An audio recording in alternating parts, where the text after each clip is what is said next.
Donc il y a deux choses. La traite, c'est l'on prend des individus en Afrique, on les transporte sur un autre continent. Ça, c'est la traite. Et l'esclavage, ce sont ces individus qui ont été vendus ou leurs descendants et qui travaillent sur les plantations, etc. Oui, sauf qu'il y a quand même un dénominateur commun.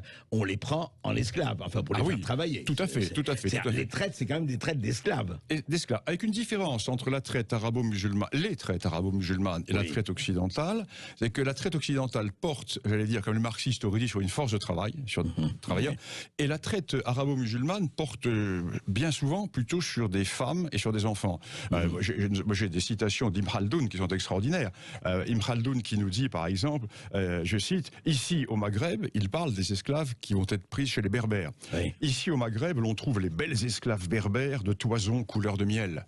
Il y a cette propension pour les femmes et El-Bakri, le grand El-Bakri, qui nous dit à propos des esclaves au sud du Sahara, à Oudagos, donc au royaume de Ghana, on rencontre des jeunes filles au beau visage, au teint clair, au corps souple, au sein bien droit, à la taille fine, aux épaules larges, à la croupe abondante, au sexe étroit. Celui qui a le bonheur d'en posséder, il prend autant de plaisir qu'avec une vierge. Oui, voilà. Donc c'est une traite qui porte essentiellement donc sur les femmes, les jeunes filles.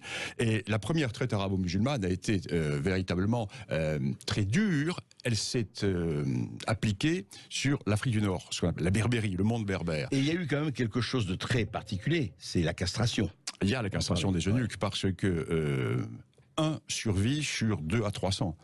Donc, 1 sur 2 à 300. Oui, 1 sur 2 à 300. Alors nous avons des chiffres très précis parce que nous avons des zones qui étaient spécialisées. Par exemple, dans la région du lac Tchad, il y avait des États qui étaient spécialisés dans la vente d'eunuques et les eunuques valaient très cher.